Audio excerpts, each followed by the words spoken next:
viewers. This is ERi-TV English News broadcast with your latest updates and insights on the world's most pressing issues. But first are the top stories for today.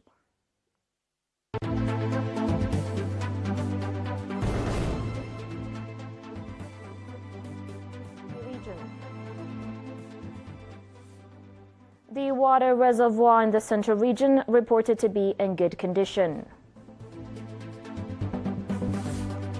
EU proposes new countermeasures amid a trade dispute with the US.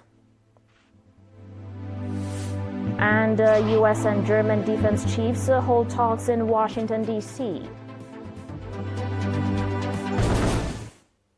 And your domestic reports. The Northern Red Sea Region Administration has provided a training on financial and material management to newly elected area administrators, village coordinators, tax collectors in the Nafa subzone, as well as heads and staff members of the subzonal administration. The training was organized by the Human Resources Development Unit of the Northern Red Sea Regional Administration. The training, conducted from 11 to 14 July, was organized in accordance with the 5-year strategic plan and aimed to providing effective and timely service to the public. Mr. Aman El Gabra Berhan, head of the Human Resources Development, indicated that the training covered general concepts of administration, planning and budgeting, financial and material management, strengthening worker discipline and productivity, documentation, project management, and conflict resolution in the workplace. Explaining the importance of the training in facilitating their daily responsibilities, the trainees called for the program to be continued. Calling on the participants to apply the knowledge gained from the training in their day-to-day activities, Mr. Yaqub Idris, administrator of the subzone, expressed the administration's readiness to strengthen participation and contribute to developing human resources capacity in the subzone.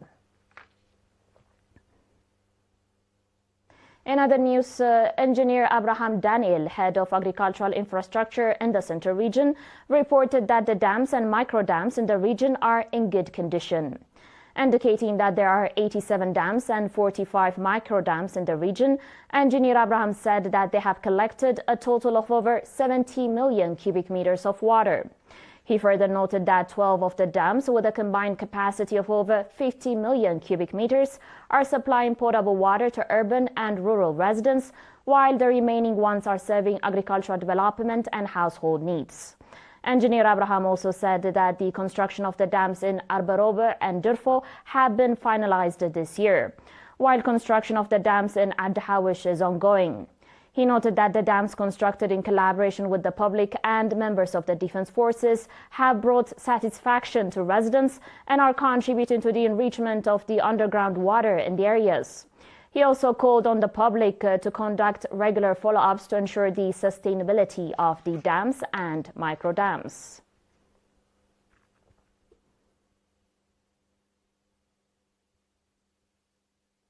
In a grievous news, the funeral service of veteran fighter Ambassador Mohammed Umar Mahmud was held at the Asmara Martyrs Cemetery in the presence of ministers, senior government and PFDG officials, members of the diplomatic community, family members, as well as a number of nationals. Ambassador Mohammed Umar, who joined the EPLF in 1978, was elected as a member of the Executive Committee and Secretary of the National Association of Eritrean Students at its founding Congress held in Keren. He also served as head of the EPLF office in Syria from 1984 to 1987, and later as head of research at the EPLF Foreign Relations Department until 1991. Following Eritrea's independence, Ambassador Mohammed Umar served his country and people with dedication as Eritrea's ambassador to the United Arab Emirates, Egypt, and Saudi Arabia. He also served as Eritrea's non-resident ambassador to various other countries.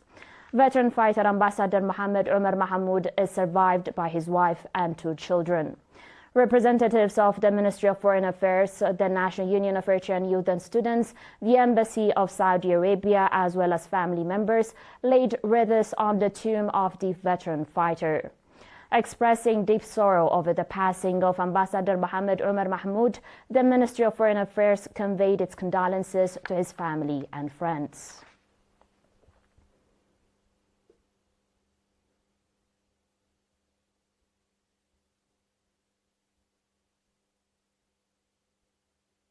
Dear viewers, stay tuned for your international reports and more after the short break.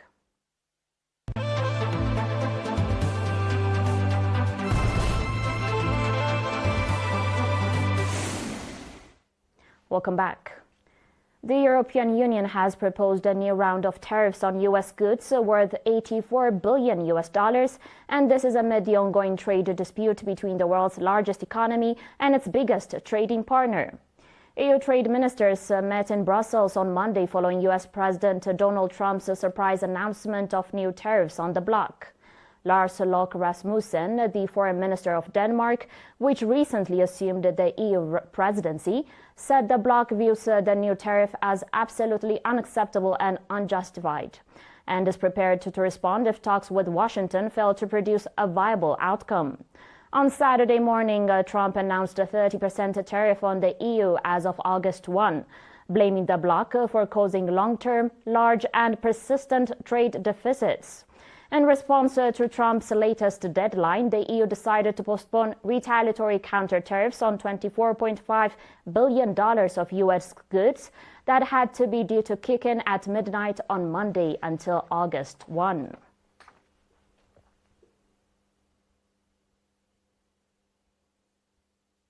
On today's final report, U.S. Defense Secretary Pete Hegseth and German Defense Minister Boris Pistorius met on Monday for talks in Washington, D.C. Ahead of their closed-door meeting, Hegseth said he wanted to recognize the long-standing partnership that the two nations had. Pistorius said Germany and the U.S. share a long-standing, deep and trusted partnership which strengthens not only the two nations but also benefits the entire transatlantic alliance. He added that Germany will achieve 3.5% of its GDP on core defense spending by 2029 already. He said they will also discuss strengthening NATO, steadfast support for Ukraine and regional issues in the Middle East and the Indo-Pacific.